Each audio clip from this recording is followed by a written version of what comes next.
Attention higher ed leaders. Are you ready to transform your marketing and enrollment strategy?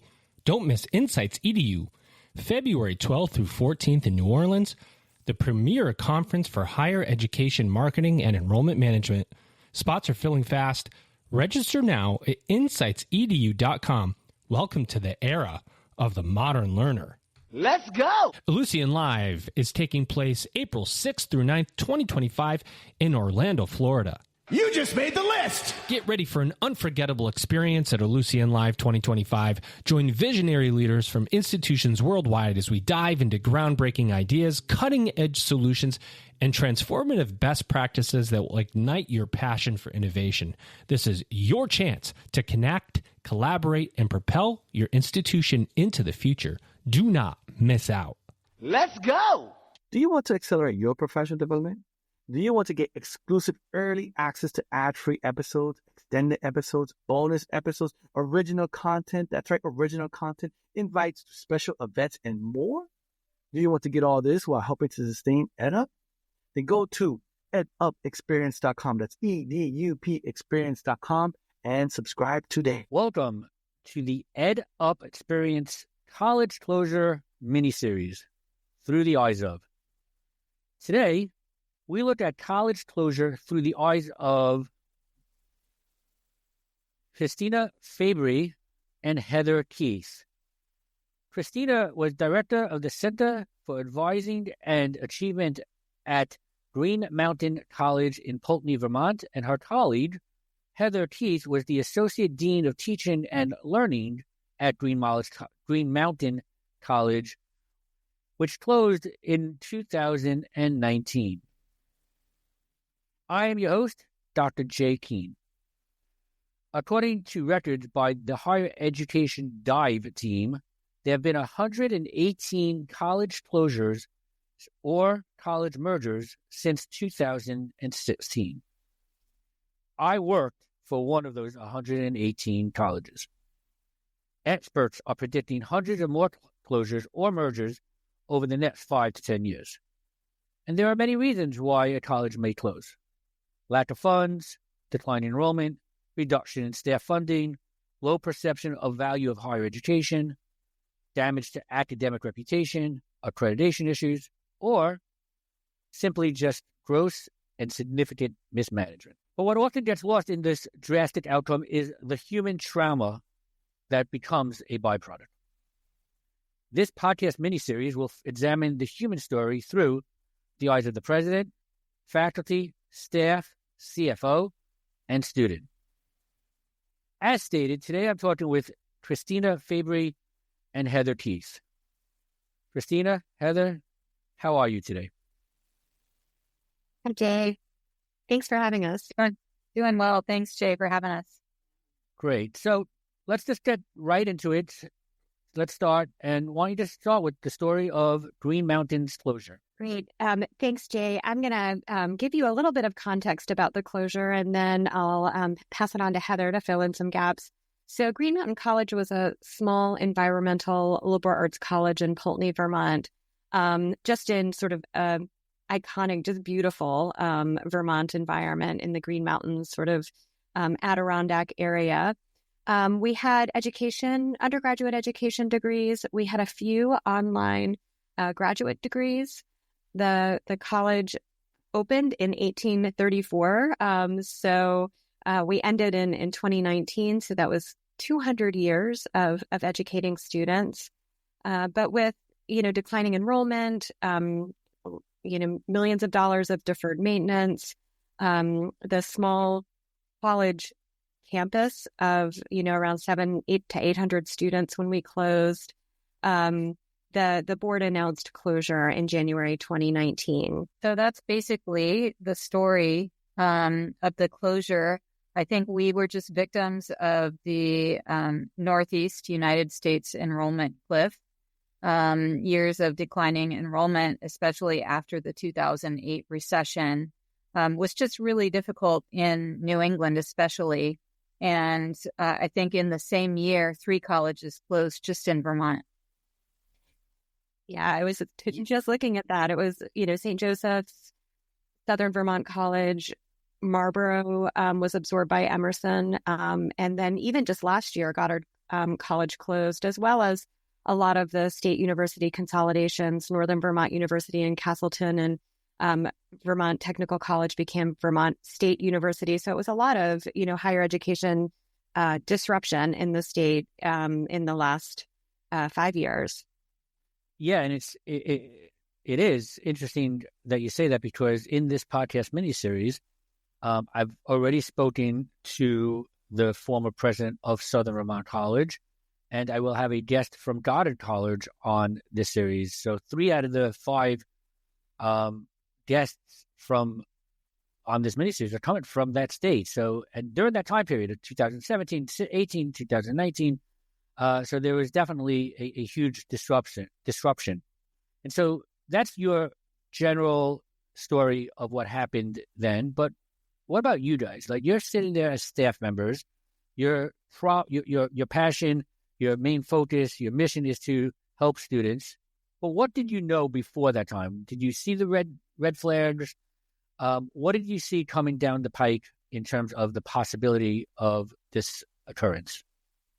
So, Jay, I think anybody, even now, reading Inside Higher Education and the Chronicle every day, can see the huge disruption to higher education in this country. And I think we'll see a lot more reorganization, consolidation, and closures. But I think especially during that time in the Northeast, the enrollment cliff was just a language that we spoke at all times. And so I think that we could see disruption coming. Of course, none of us hoped that it would happen at Green Mountain. We loved the place so much, and so many of us were drawn there for its sustainability mission. We had world-class faculty and staff who could have worked anywhere, but came because of the small liberal arts environment and the sustainability and social justice mission of the institution. So I think it was a mix of knowing that disruption was on the horizon and it was part of our daily language, thinking about it and planning for it, but hoping at the same time that it wouldn't happen to us. Right. Christina, did you see anything leading up to the actual announcement? For us, sort of our everyday was, because I think both the sustainability mission and also the fact that, we were in an enrollment-driven institution, we were always, budgeting on a shoestring. We were looking, for enrollments. So on year to year, we knew that, our thriving at the institution kind of relied on, how many students we could have at any given time. And so I think, all of us, of course, were stunned in that moment. And I think there was a variety of emotions that came with that. I witnessed in the campus announcement, we were all in an auditorium when they shared the announcement of the closure. There was lots of sadness. There were tears. There was shock. There was anger. I think there was some confirmation for people, like, oh, okay, I get it. But you mentioned the human experience, and for me personally, it was 13 years at the college. I had built my life and my family within the college community and the town. And so, at that moment, really, it was about losing, my ideal community, my ideal home, the ideal school. And it was hard. And we'll dive into that a little greater in a few minutes. But one of the common themes that I've been finding, especially as the smaller not-for-profits are closing, is just that, is that while they struggle, they're tuition-driven, tuition-reliant, and they struggle and they get through it, and then they struggle again and they get through it. while there may be all these other kind of challenges, the strength in most of these places is the dedication, the mission-driven faculty and staff, right? They go to these places to make it their life. And so when that part of their life is over, it does have that kind of crashing down kind of feeling. And Heather, you were talking about, the enrollment cliff and knowing what was going on in higher education. Did that, I guess, take off a little bit of the shock? A, is one question. B, did that make you feel, okay, well, we know about this. What are we doing about it to protect it? Are we shifting in philosophy? Are we changing approaches, in terms of recruiting and marketing, in terms of who we are accommodating and who we are serving? Were there other things that could have been done to avoid closure? I think still talk about the practicalities, but go ahead. Sure. I think that it's easy to Monday morning quarterback the situation, right? We can look back and say, well, what if we tried this? What if we tried that? But in reality, we tried all kinds of things. Going up to the actual closure, we had lots of discussions about reorganizing the academic programs, and we did a lot of reorganizing over time. We were a scrappy, resilient small college, and so we were pretty adept at being nimble enough to adjust to the times. I think we did pretty well for a while after the recession to do that. But I think one of the things that we don't talk very much about in campus closures is not just the trauma of the closure itself and the shock of the closure and then the afterwards, the anger and dismay and of losing that community, but also just the sort of trauma over time of knowing that it might be on the horizon, doing everything that we can, trying to maintain a hopeful attitude, which I think was one of the things we were really good at Green Mountain, was being resilient and being hopeful, so that it was a shock when the announcement was made, but it wasn't as if we hadn't been sort of trying to maintain that resilient community, knowing that disruption was on the horizon. And I think that's a sort of a different kind of trauma over time that we don't talk very much about, of what it's like to be in a place that you love and that you dedicated your life to, and trying to maintain that hope, but knowing that disruption is inevitable for so many places. Right. And you lead me to another good question that I'll put on the side for a second. Christina, do you have any comments about what was just said? Well, I was just thinking that, we hear about college closures a lot now. And, to the extent that some people are saying, one a week or around that. Yes. And so, but at the time, we felt like we were one of the earliest, and maybe we weren't hearing about it as much. I know that there was one other school, quite early on in Vermont that closed, Trinity College. But, it was almost like, it felt like I think Green Mountain was one of the earlier ones in 2019 that then just became a little bit more of perhaps the norm. But the piece that strikes me as I listen to a lot of the stories of college closures, and Jay, I heard your own, which sounded, very disruptive, on the spot, people not getting paid, for example. And one of the things that sticks out about our story in terms of, Green Mountain closing was that there was closure with dignity. There was lead time. There was a supportive environment for faculty, staff, and students. It was the kind of community where we helped each other based on our own, mission-driven mindset. So we were actually talking a lot about it, and helping each other through it. And I think a lot of that is, there's a concept in positive ecology called pre-resilience, where, it's really sort of harnessing this ability to plan ahead versus just respond after a crisis. And so, we had been thinking a lot about, enrollment needs and, budgeting well. And we had built this strong community early on that supported the people and the place as much as we could leading up to this. And that's fascinating because there's been a lot of talk more recently, and maybe because, like you say, the sample size of closings are expanding, right? And you very well may have been one of the earlier colleges that have closed. But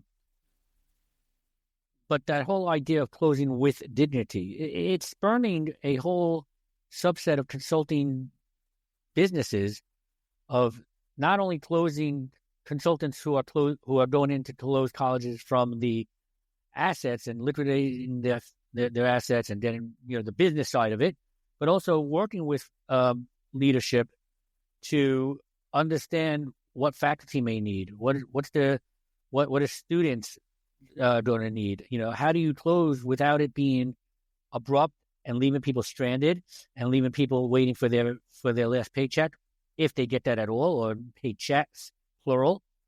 And so there is that. I'm happy to hear that there was this kind of dignity, and that was leading to my next question, which was about senior leadership. It was about transparency. When they were going through all this, did you feel that they were being transparent to you in communication, internal communications, external communications, communications to students? Did you feel that they were guiding you in the right way to explain the situation to students when students asked you about it? If you were ever in that position, Christina, you were the director of advising, so I'm sure either you or other advisors had students asking you about all this. So was it all set up, and was there complete transparency in that kind of communication? Yes. I mean, I would say it was a quick shift, right? And so the minute, the announcement happened, that's where our mindset went. And I was working on the student end as, advising and academic achievement. Heather, was working on the faculty end, supporting, faculty and staff. And so, we immediately went to work. So it really was about running workshops for students that included information about teach-out partnerships and scholarship impacts and how to stay in touch, and helping them, secure their email, plan their travel, think about all of the areas of closure and how it impacted them. So it was academic planning, it was mental health and emotional support, it was, social and community events. And so, that I think kept us, I guess, hopeful and resilient. And the other piece that we haven't talked about, but the administration, in its quest to develop partnerships, had a teach-out partner, Prescott College in Prescott, Arizona, who also welcomed about 9 faculty and staff to their team. And so I was one of those administrators that moved from Vermont Green Mountain College to Prescott College in Prescott, Arizona. And a big part of their welcoming to the Green Mountain College community was also creating a Center for Sustainability for Students, where they felt like their institution had a presence at, Prescott College, and provided continuity in terms of community there. And so, I think it's, huge kudos to the administration that, despite the decision to close, they did everything to take care of the people, the faculty, the staff, the students, as much as they could within that transition. And that's wonderful, because that's also, from what I've been learning and researching, it's more rare, meaning they may have some teach-out programming for students, try to partner up. Some do, some don't. It's very rare that they secure positions for faculty. It's very rare that they're taking into account and trying to plan like this, I'm writing a piece about these lessons, and that's certainly one of them. Is how do you not only close with dignity, but take care of your people who have been there and who have been mission driven to care for your students, and how do you now take care of them? Let me ask the same question with a little bit of nuance to it, and neither one of you can jump in again. So you said that the senior administration has been great. There were transparency. You also said something about it was like a quick shift, right? So were they being transparent before the announcement? There was some shock? Was the shock limited to the fact that you always just still felt that you'd get through it, you knew the warning signs and you'd get through it, and now they came to a conclusion that, wait, we're not going to get through it? Or was the shock also, hey, we didn't know much because there was some pieces, maybe rightfully so, but some pieces that were hidden from faculty, staff, students, and so forth, right? How much was being shared before the announcement? Certainly, it sounds like, in your case, once the announcement was there, you guys were ready, webinars, everything what you needed to do to make sure that all the I's were dotted and the T's were crossed in terms of addressing the needs of students and staff. But before that point, like, there was got to have been a point where you just said, what's going on here? Did we not know? Now listen up. Insights EDU 2025 is almost here. Join us February 12th through 14th in New Orleans for the most anticipated higher education marketing and enrollment management event of the year. I like that. Imagine 3 action-packed days filled with game-changing insights, real-world case studies, and a hands-on workshop designed to transform your marketing strategy and boost your program enrollment. Learn from speakers at Google, Meta, Reddit, MIQ Digital, and top schools across the nation. Network with industry leaders, exchange ideas, and discover the tools to drive real results. This is your opportunity to stay ahead of the competition and meet the demands of today's modern learners. Don't wait, spots are filling fast. Mark your calendar, rally your team, and head to insightsedu.com to register now. The era of the modern learner is here, and you need to be part of it. We'll see you in New Orleans. Are you going to miss Ellucian Live this year? I don't think so. Exactly. So you might as well register right now at elive.ellucian.com. Ellucian Live 2025, April 6th through 9th in Orlando, Florida. Do not miss it. Do you want to get exclusive early access to ad-free episodes, extended episodes, bonus episodes, original content, invites to special events, and more? Do you want to accelerate your professional development? Do you want to get all this while helping to sustain EdUp? Then go to edupexperience.com. That's EDUP experience.com and become a subscriber today.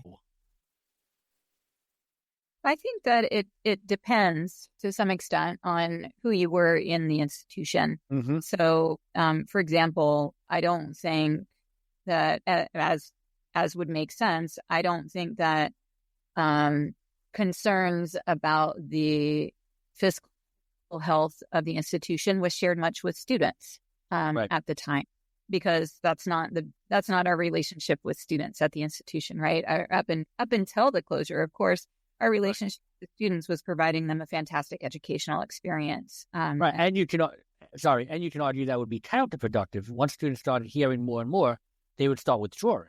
Absolutely, yeah. Yes. And so I think that, and I think for faculty and staff, it also depended on sort of where you sat in the institution, how much information that you had about, of course, we had accreditation processes, and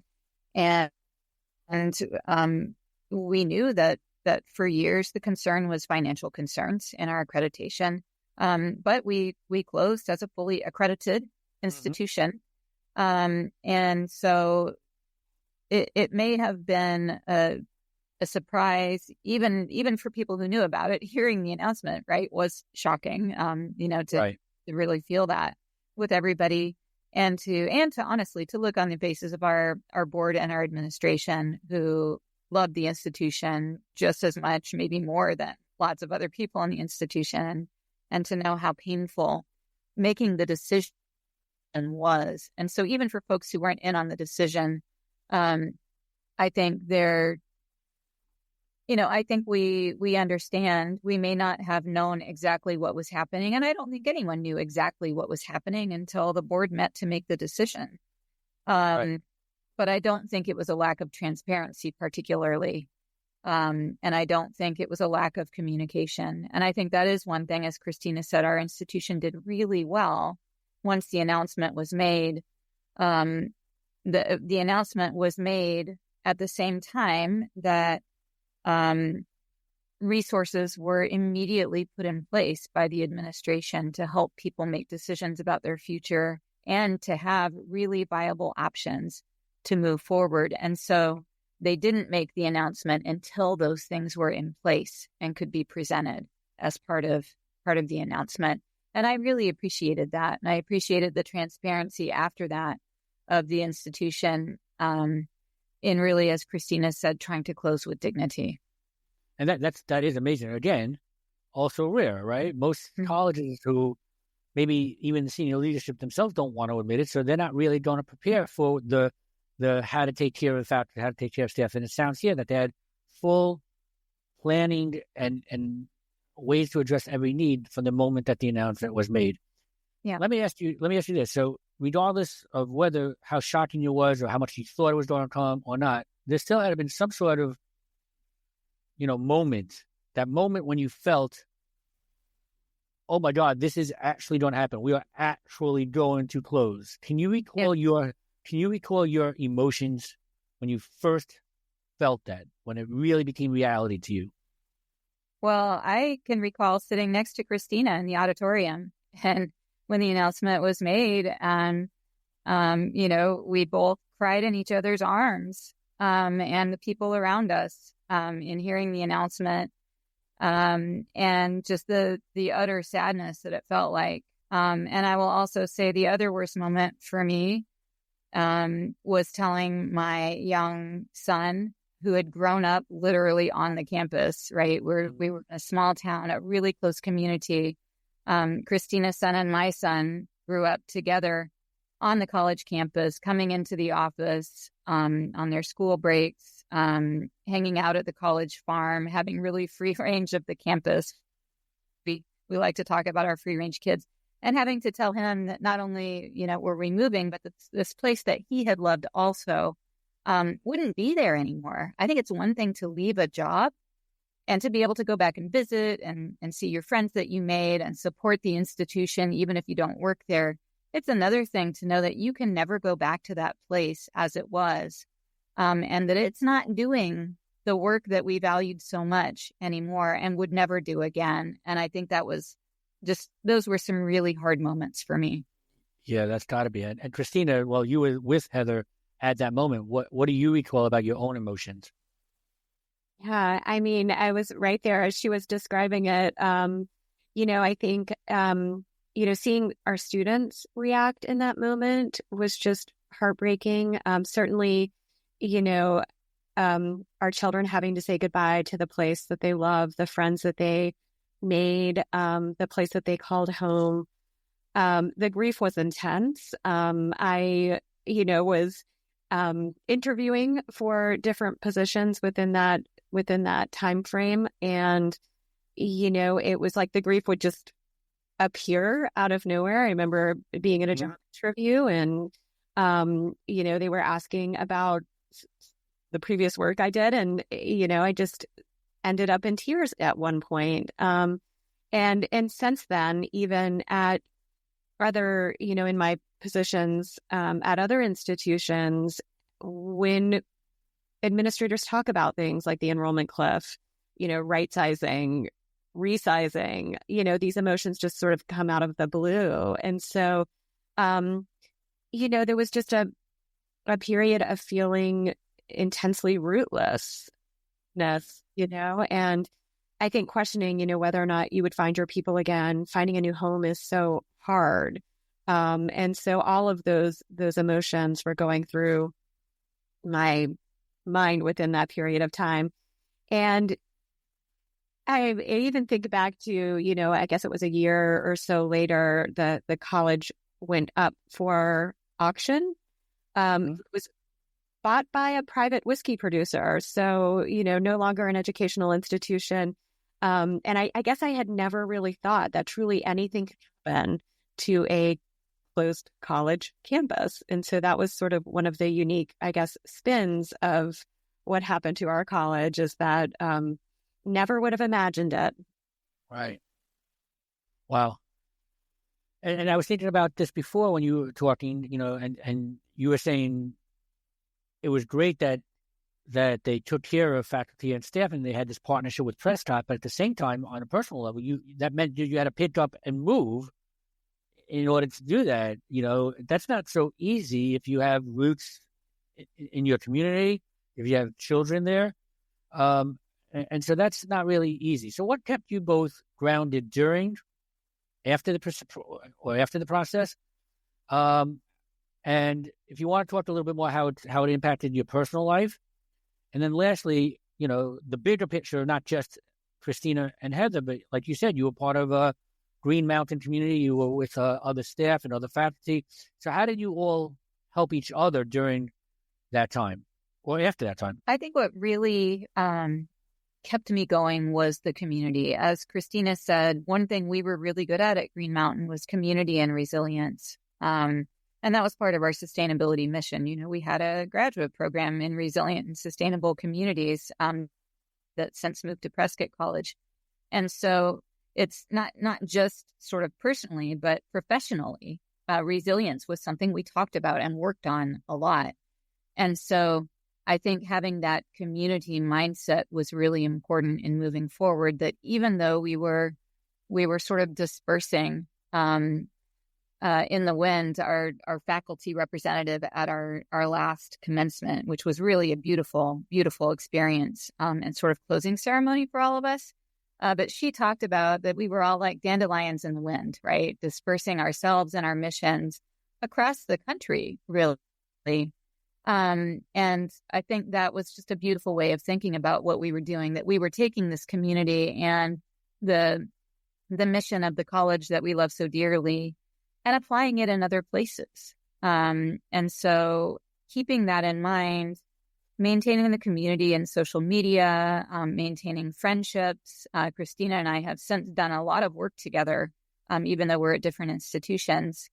And I think just that moving forward into new environments, but bringing that old environment with us was so important to me. Very, very interesting. Christina? Yeah. So 5 years prior to closure, we, Heather, myself, and other administrators and faculty and staff were working on a Title III project at Green Mountain College, which was a strengthening the institutions program. And so we had built what was called a CAT Center, Careers Advising and Teaching. And the CAT Center was really a place for faculty, for staff, for students to all, be together and have opportunities for personal and professional development. And so when the closure was announced, I think what was really grounding is that we had created the space, that we had a place to support each other. There were informal and formal community gatherings. We were all supporting each other on the job market, sharing job information, writing letters for each other, celebrating wins, even things like subbing for classes, when somebody was away, on a job interview. And so, it was really that, I think, community effort where we were all sort of talking about it, bringing it forward and also supporting each other in terms of what we each individually needed. And that was so different for every person. But that was, for me, the real grounding, I guess, space and place for getting through it. This is so unique to me because, like I said, I certainly did not have that in my experiences, but also as I talk to other people, it seems much more where when it closes, people just drift off to their own place, right? It's sort of like, if I can make this comparison, and I actually had an assignment way back when I was in college of comparing a couple of movies, and I compared the socialization of The Breakfast Club with Stand By Me, right? And with The Breakfast Club, they didn't know each other going in, but they became a club. They got to know each other. With Stand By Me, they knew each other, but then at the end of the movie, they go off their own way, right? And here, most colleges, they close, and that's it. Everyone's back to their personal life and leaves on. In your situation, it sounds like this all became part of your own personal lives. You developed camaraderie, you developed friendships, relationships, you kept in touch, you were there to help each other. You were a grounded support system that is very unique. I'm telling you, it's not common. So I'm very interested in that. It's very fascinating, and that must have helped you through. If you think about it that way, then what was the worst moment of the closure experience? Heather, Christina? Yeah, I think the worst moment, was that, every day we experienced some type of loss. People were, finding new jobs, packing up, moving on. And so it was almost like experiencing it, not just once, but over and over. And I know that, people have written about, it's sort of like a funeral experience, the death of a college. And it resonated with me because, we all knew that at some point, we would all be leaving, and we were experiencing it over and over, depending on each individual's personal timeline. And that was hard. I agree. And it wasn't just leading up until we actually left town. One of the most beautiful but also difficult moments of my life, really, was actually driving away. And really just driving, a group of us met up on the day I was leaving. Christina was there at the college as my family was driving away. And it was just really hard to have my friends there and my son's friends, but also just really beautiful to know that we had this really strong community and that we would be able to move on together, even at different places. And there were a lot of moments after that. Even, Christina and I were both fortunate that we landed in good situations professionally, but there were a lot of moments, throughout the next year or two of just really hard times, wishing that things had been different, especially with a child who wasn't happy having to move and to leave his friends and leave the place where he grew up, and go to a new school. And then COVID happened, and that's another great situation in all of this for a lot of folks who've had closures recently. But just to have a lot of really hard moments over time, it was just difficult all around. And as Christina said, it was like a funeral, only a lot of them, even though we're all fine, but the community was changed so much. And just to say goodbye, honestly, to the physical campus was really difficult.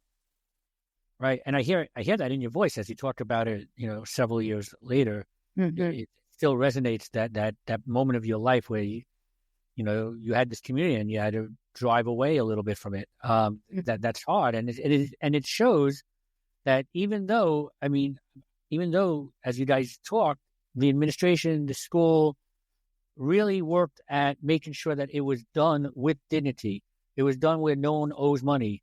I know the situation where people are owed, months and months of pay periods that they didn't get, right? They couldn't pay their rent and were evicted because they were relying on money that they were supposed to get from their salary, right? Or their health insurance wasn't paid. There was so much tragic events that happened, and your college took that opposite approach and made sure all that wasn't an issue and it was taken care of. And yet the experience is still so painful for you.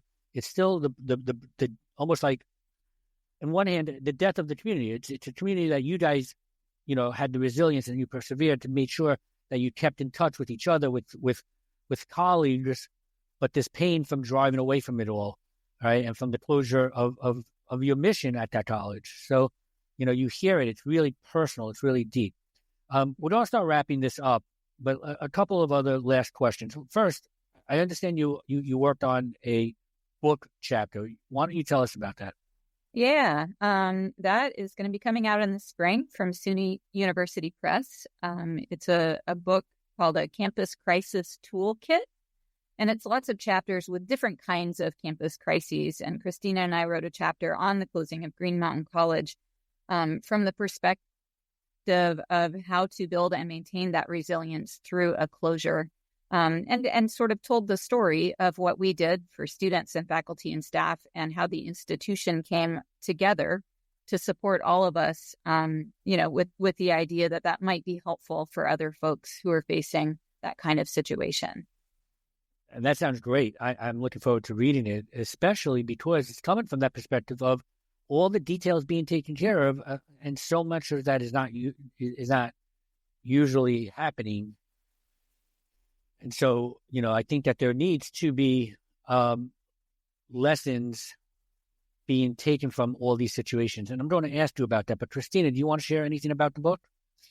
Yeah, I just also wanted to add that, since, we sort of put this information together in the chapter for the Campus Crisis Toolkit, but we've also reached out to schools as we've heard the announcement of closures, just to let them know, these are some of the things that we've done that we found really useful. And so if there are listeners out there that are facing that kind of experience, or just thinking about maybe that pretty resilient kind of piece, and want to talk more, Heather and I are always welcome and excited to share what worked for us so that it can make the experience more kind and smoother for others.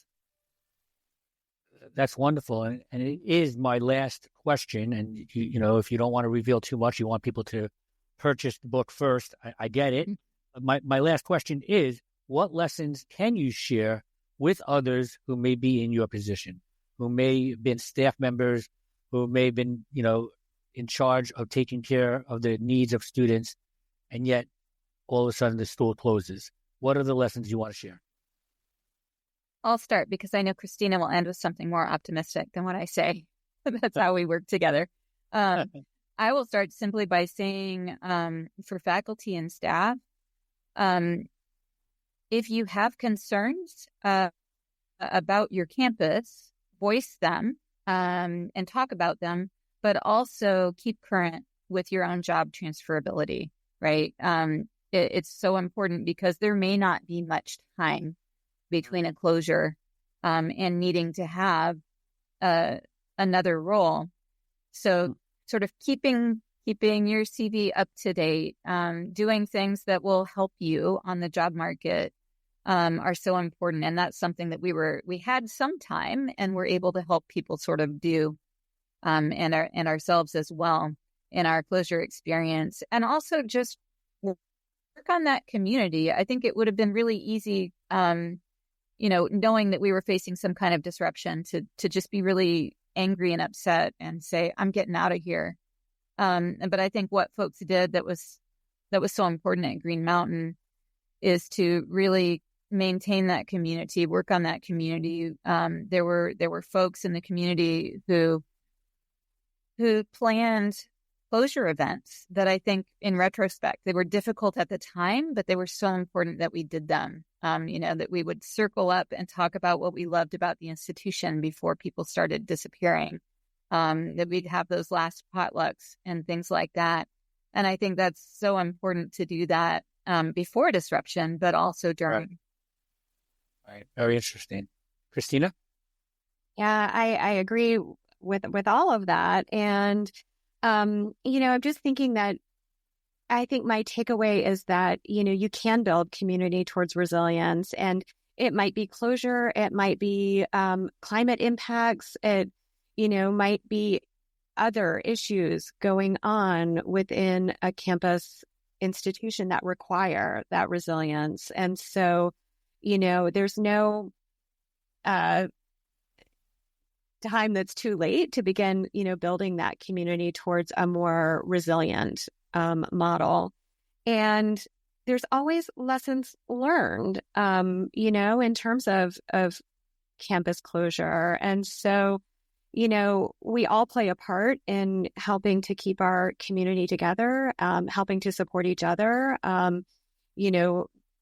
pieces and projects that build resiliency. And so it is something that we all need to be talking more about, because they're not just important in the moment, but it is important, as Heather said, too, for, what's the next chapter for you? And so really thinking about how you can capitalize on those networks and that community piece for your next steps moving forward. Thank you.